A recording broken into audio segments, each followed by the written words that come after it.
What is up, game theorists? This is Jeremiah, and your boy. Can we just start like opening like that? This your boy, Jeremiah. That sounds pretty good. That's a good way to open. I think that really fits our demographic. You know, like we're all play games together. We're all pseudo intellectuals because we listen to like weird lectures. Yeah, that makes sense. This your boy. This your boy, Jeremiah. And this your boy, David. Man, your name. Okay, so one of my hobbies is like making up nicknames for people. Not in the probably in the annoying way, but I don't think it's annoying. I'm like, if someone like is kind of like a rock star, I give them the J-Lo formula. You know, so you take your first letter and then you take the first not consonant phoneme from the second letter or second name. So yours would be Deidre, which is actually kind of badass. Mine would be JB, not that exciting, but anyway, that's how we need to introduce ourselves. This is JB and Deidre. It's your boy Deidre. That sounds legit. D does not stand for doctor. Do not get me confused. He's a very successful artist. Oh man, yeah. Oh, we've got some awesome news this time. I've got cool news. I've got a funny feedback that happened to me, and yeah, let's just get into it, dude. Let's just do it. Yeah. All right, gaming news.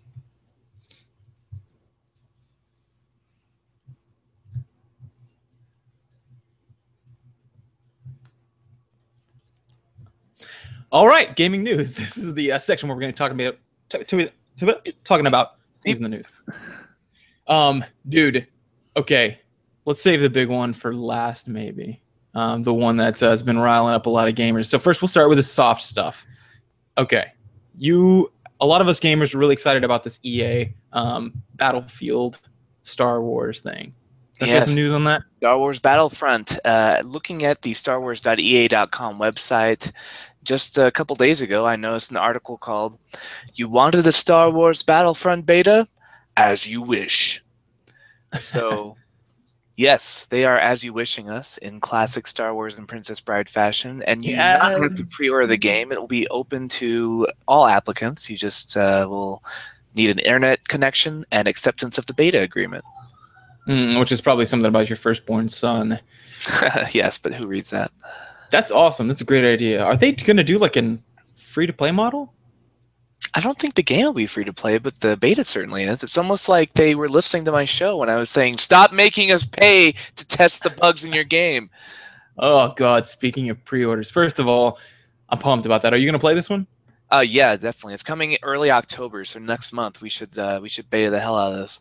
Oh man, if hopefully we got. I know we have a lot of console gamers in the audience, but man, I hope we can get some PC gamers. Maybe we can get like a GT clan and just wreck faces in the name of the Emperor. Yes, as you wish. As you wish. Okay, speaking of pre-orders that suck, Deus Ex Mankind. Have you been following this? Mankind, was it divided? Divided. I almost thought it was united. Opposite of that. Mankind Divided. Have you heard about these pre-order nonsense? Is it different than, I just noticed there's a pre-order for Star Wars where you get to have some free content, the Planet of Jakku, if you pre-order on November 17th. Oh, just kidding. Everyone gets access to it a month later, so it's not exclusive. Okay. Yeah. See, that's the kind of pre-order thing I guess I can get behind, but I'm still not pre-ordering. Deus Ex went crazy, dude. Even when it came up on my Facebook feed, it just said, I think it was Kotaku. It just said, "Lol, Deus Ex." That was it. And it said, "Oh pre-order." Yeah, this is the one where it's like, if enough people pre-order, we'll finish making the game faster. Yeah, what is this that's going on? This started in Steam, and I already didn't like this. They were like, "Hey, here's the game that we're going to come out with, and if we get enough pre-orders, then we're going to unlock a new skin for everyone. And if we get enough pre-orders on top of that, we're going to get put in a new level." And it's this kind of Kickstarter formula that just seems very unprofessional. Yeah, exactly. Like I expect that out of indie gaming, but for professionals, come on, man. So this is pretty ridiculous. You can get a limited edition. You can get collector's editions with like you get a steel book. You get an Adam Jensen figurine. You know, Adam Jensen's the main dude who is honestly a badass. And looks like Gordon Freeman, but he's a cyborg. Yeah. But he's got the coolest. Oh man, that trailer though for that game. Okay, anyway, whatever. Regardless of the game, the pre-order is ridiculous.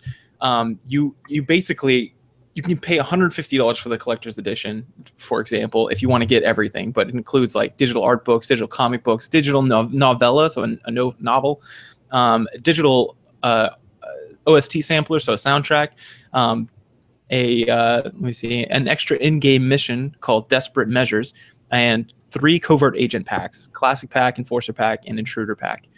Dude, that's so much content. That's basically another game. It's getting a little ridiculous at this point, but it's ridiculous. There's no sense in doing this. And the reason why this has gotten this bad, I think, is because people are like, "Whoa, this pre-order thing is pretty good market. Let's see how far we can go." And it's a pendulum effect. Right now we're like so far on the other side that it's pretty much gotten this bad. So please, if no matter how you feel about Deus Ex, I love it. But no matter how you feel about it, do not pre-order this game.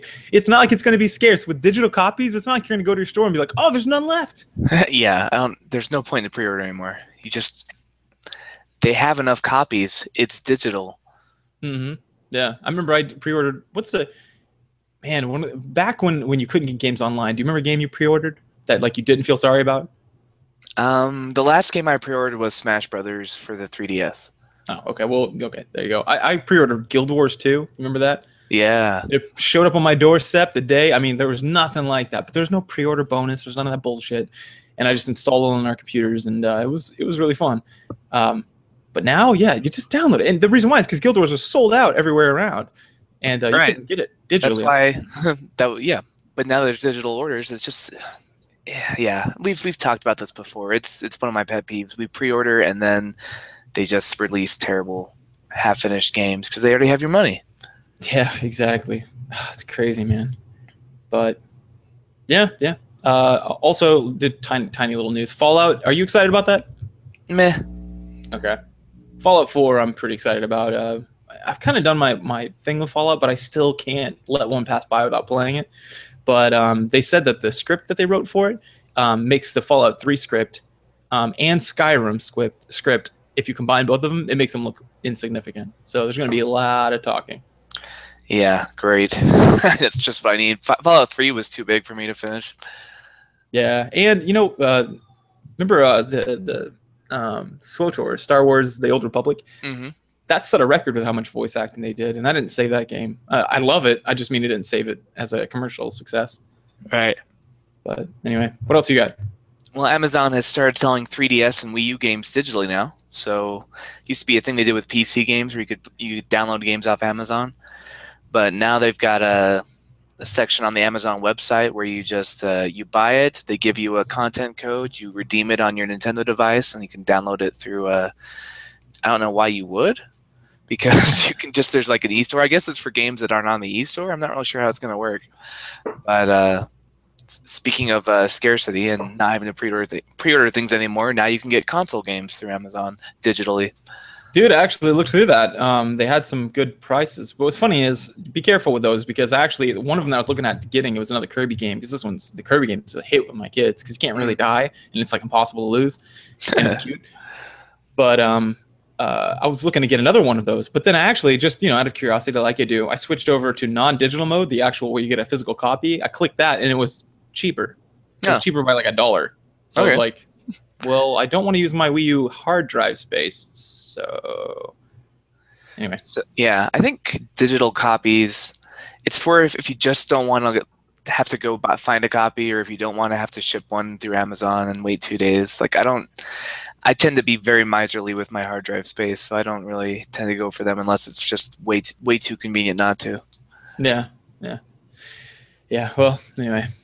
As proof that we're kind of taking some of this diversity stuff into account, Electronic Arts just put out that they're actually looking to increase the diversity of their workforce, because in the tagline quote is, "It can't all be white males," which it is right now.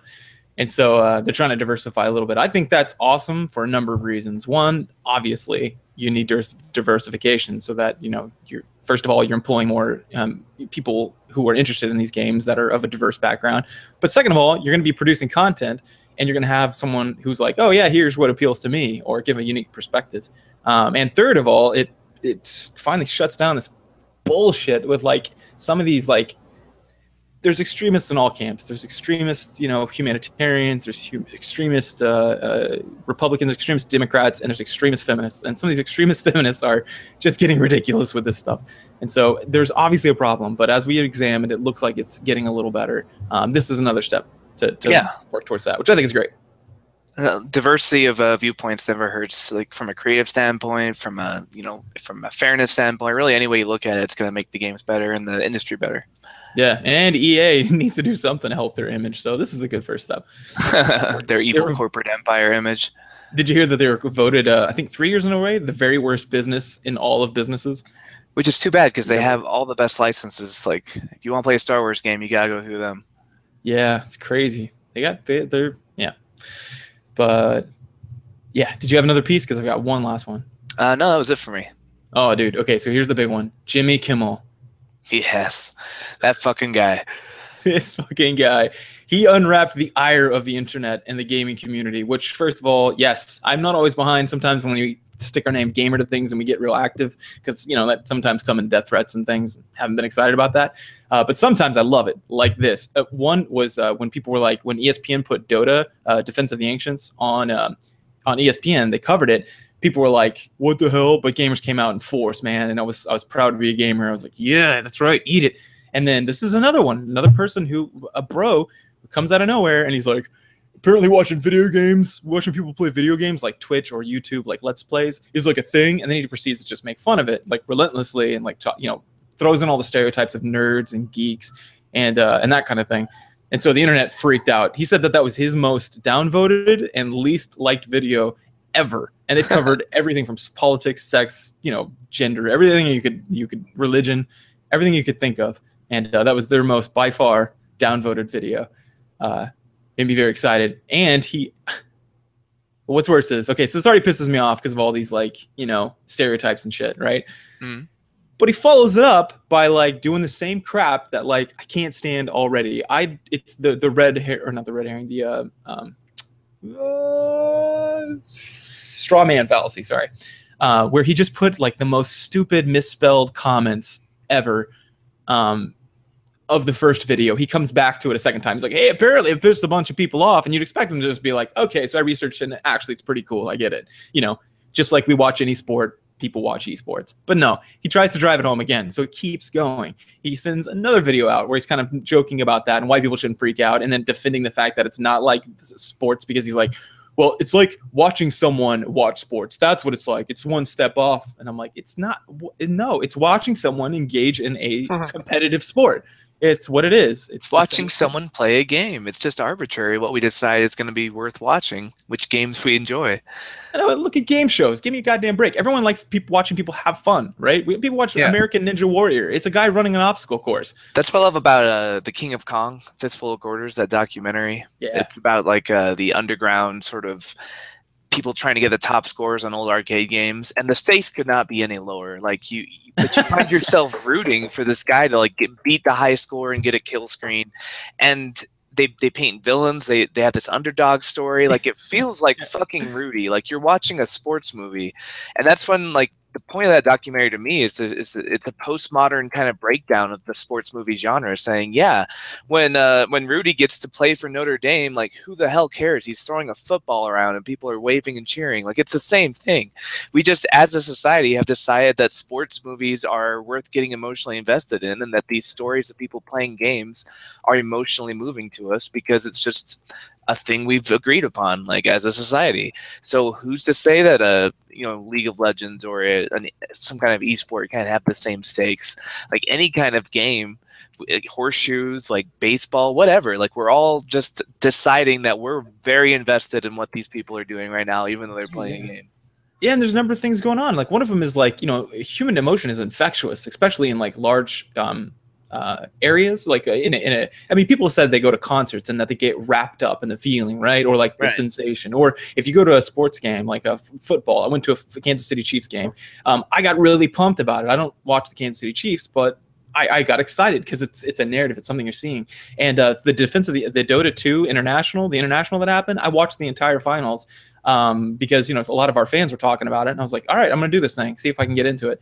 And I'll be damned if I didn't like jump out of my seat at some point and go, holy shit, because of something that happened. There was this one particular fight where, if you're following it, what's on the line and you're connecting to the other people's emotions. The casters are talking and they're like, oh my God, if they can pull this off, and then you're like, whoa, something special is about to happen. And I don't know what the moves are. I don't know what they're, but I have been watching the fight back and forth for a while. So to see something flip so easily, like basically like it'd be like a nuke going off on their team, it was incredible. And so, I mean, if you can watch it with an open mind, I think anyone can get into it. So, so he follows it up with a third one finally, where I guess he finally got the point, and now he sat down with a couple like Google Let's Play people and like talked through it, and like he made jokes and stuff, but eventually he made them talk him into understanding the value of it. So another victory for us gamers.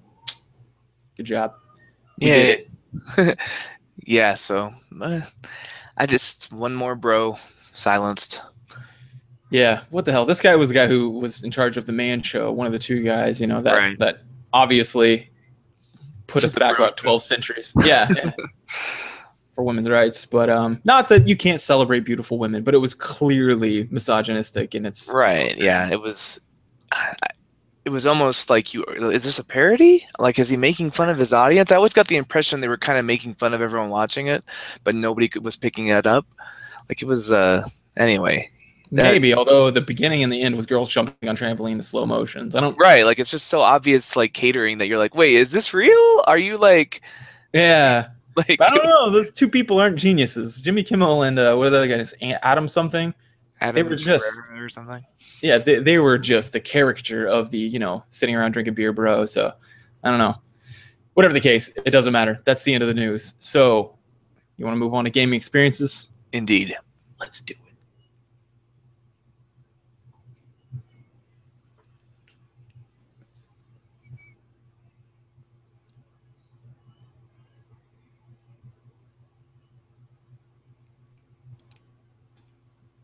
I just got invited to watch the Game Theory podcast live. Can you believe that? Wow, what an honor. I know, right? Maybe I'll go tune in. So, gaming experiences. What have you been playing? Well, I finished Ori and the Blind Forest today on your after you called me yesterday about it. Yes, me too. I just finished it too. So yes. So I talked about it last week. What did you think on your playthrough? It definitely rang the same chord as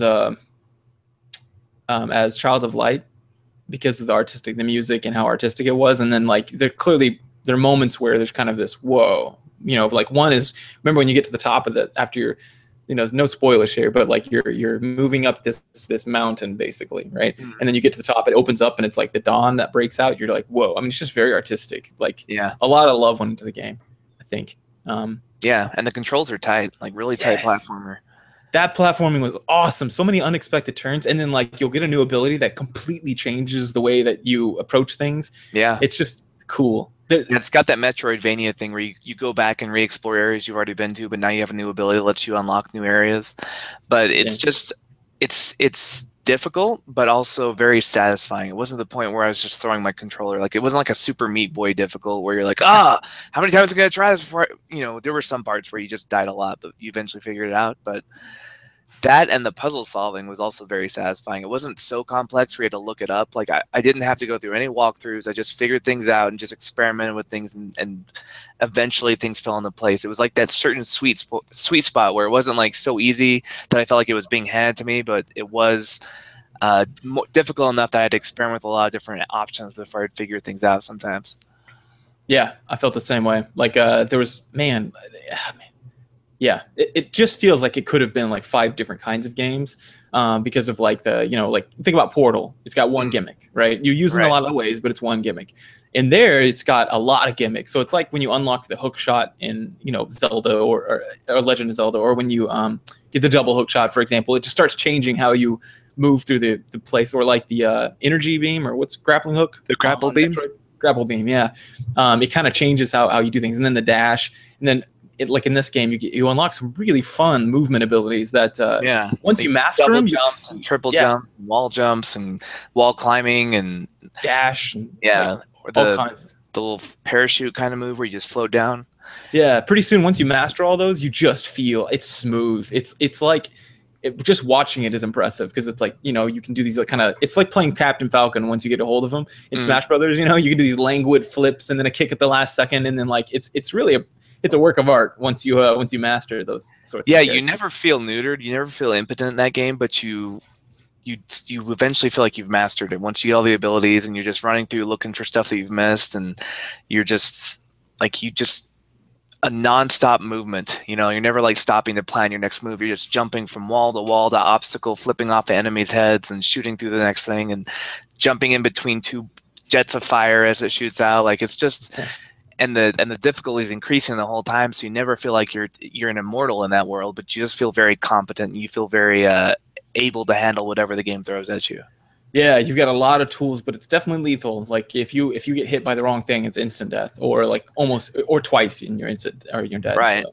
And the boss battles themselves are very like, it's not like a boss battle in the conventional sense of like they've got a hit bar and you're trying to knock it down. It's more like just hiding and running and like fleeing for your life. And so you never, it's like, so fun. Yeah, it's a different approach to a video game protagonist. You're not like Ramboing your way through with an automatic weapon. You're just darting and moving and trying to stay alive. For a platformer to not get frustrated enough to put it down is insane. Because for me, I got an injury whenever I was, you know, I've been trying to be active and stuff, and so I've been like I take muscle relaxers. That's what they prescribed, and it's awful. I am super sensitive to them, so I just get like, even I take a quarter of the dose they asked me to take, and I'm so tired and shitty. So like I haven't been able to do much. But I've been playing this game. I just put my head up on this little special pillow I've got, and like I just try to play the game, and it's whimsical, and you can kind of like you can play it with like a no mind, basically, where you're like, ugh. But it's I was gonna say, but I played it all through basically in one sitting almost, and there was never a point where I get frustrated. And for me, it increases the chance that I'll be frustrated if you've been playing something for a while. But what's funny is, okay, so I've been playing this a lot. My kids are watching it, so I decide my youngest son, my 4-year-old, he was like, "Can I play? Can I play?" I was like, "All right, yeah, you can play this. Here, let's start you a new one because I don't want you to play on mine where you got all these things. He doesn't know what they do. You're fighting really high level people." So I started him over. That was a big mistake, apparently. This game, it's so emotional. There's a lot of feels. Oh, I know, and right in the beginning, like, so oh man, there was a point where it's it starts and it's like it's real beautiful and artistic, right, and it elicits emotion, and there's a point where I don't want to spoil anything, but it's in the very beginning, and it's pretty sad, and I look over and he's just like sitting there with little upside down U lip where he's like. His eyes are they're just full of tears. They're waiting like a dam waiting to fall out. And I was like, oh, and I was like, dude, it's okay. You're gonna be a hero. Everything's gonna be fine. The game would suck if it ended on a sad note. It's okay. And like it's still trying to get him through. So he's like, but he's all alone. And I was like, oh god. And I'm like trying to fast forward through it. Oh my god, it's hilarious. Yeah, it definitely starts off on a note of despair, and you have to play a long time before it starts looking up again. Yeah. It's like the movie Up. It's just the same sort of thing where you're like, what am I watching in the beginning? Yeah. But great game, though, man. Great game. Yeah, it's, I don't know. I picked it up for like $3 on a Steam sale, I think. Yeah. And it's like a 9-hour game. It took me about 9 hours to beat it, according to my save file. So, you can spend up to 10 hours playing. It's not going to take too much of your time. It's not one of those 80-hour like Skyrim games, but it's definitely worth it. Like, I feel very satisfied with the purchase and with the experience. It took me a couple weekends of playing, and I don't regret a minute of it. No, yeah, I feel like it's about 70% Child of Light, like 20% Rogue Legacy, and then I don't know, just like what was that? There's a game called it's about an Eskimo and Inuit girl. Do you remember that one? Yeah, Never Alone. Never Alone or something. Yeah. Yeah, I think it's Never Alone. That's it. Yeah. And like 10% that. It's a good game and it's fun. Yeah. I describe it as if you took the aesthetics of Child of Light and you put that on top of Metroid, like the platforming Metroid games. Yeah. So it's got that kind of exploration, moving, finding upgrades, going back, leveling up, getting new skills, but it doesn't feel like Metroid. It just feels like Child of Light, but it's not an RPG. It's a platformer. Yep. Yeah, that's a good explanation of it. Other than that, that's the most significant one I've been playing. Touched Witcher 3 for a second, then really stick with it because I wanted to play this Ori game. And obviously Heroes, which I always play. Yeah, I've been playing. Let's see, Ori and the Blind Forest. I finished Log Horizon. It's one of those like trapped in a video game animes where they're like in an MMO world, which is always kind of a fun fantasy for me. Like I'm one of those people who just I would stop trying to escape at some point. I'm like, man, this is awesome. I don't have to pay my electric bill. I just fight goblins. Yeah, let's make this my full-time life. But it's Yeah, always a fun anime premise when they're like, we got to get back to the real world. The Log that's fun. Horizon's different than the other ones because it actually develops like what the impact on that world would be when all these people arrive who are basically immortals. Like they're in this one, when you die, you just respawn. And so you have this whole new faction of people who are kind of like gods, and like what does it do with the power balance of like the different kingdoms and like different noble factions and such? Because these people like they age, they die, they get killed by goblins, and they don't come back. So it's like this weird kind of what would happen if 1,000 godlike people just appeared and started like questing and looking for quests and looking for goblins to kill and leveling up. So Yeah, it's a little bit more in depth than most of those usually are.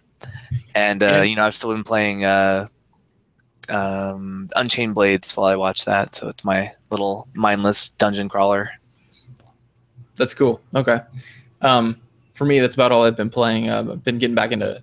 I need to get back into a good anime, but I'm right now. I'm satiating myself with 30 Rock. I never watched that for some reason. I missed it. Oh But yeah. so a lot of it's topical humor, and they're like, "Oh, how about?" And they keep praising Bill Cosby. And I'm like, "You guys only knew." You don't know what's coming. You Yeah, don't know they're what's like, coming. "What if Dr. Cosby had done that?" And I'm like, "Oh, I don't think anyone cares if he had done that. He's He's a done a bad lot dude." worse. He's done a lot worse. Yeah, but Yeah. man, It's you should check it out when you put it on your docket. But today I'm gonna, after this episode, probably I'm gonna go and check out the new episodes of Game of Thrones and Tales from the Borderlands. Came out a couple weeks ago. oh man, okay, I haven't played them. I need to do Yeah, that. I just forgot they'd come out. They've been out since about a couple weeks now. They don't seem to come out with bells and whistles. I just never hear about them. It seems like Yeah, Steam should like give you a pop up and tell you. yeah. No, I just every once in a while I'll just look through my library and it'll be like, oh, your achievements are now at 80% instead of 100%. I'm like, it must be a new episode. Yeah, I guess for your gamer type that makes sense. But well, great. All right, then I guess we can wrap up this section and we can move on to the gaming, or sorry, the in-depth analysis. So for anyone watching on YouTube, we'll start that up after a while, and everywhere else, just hang on.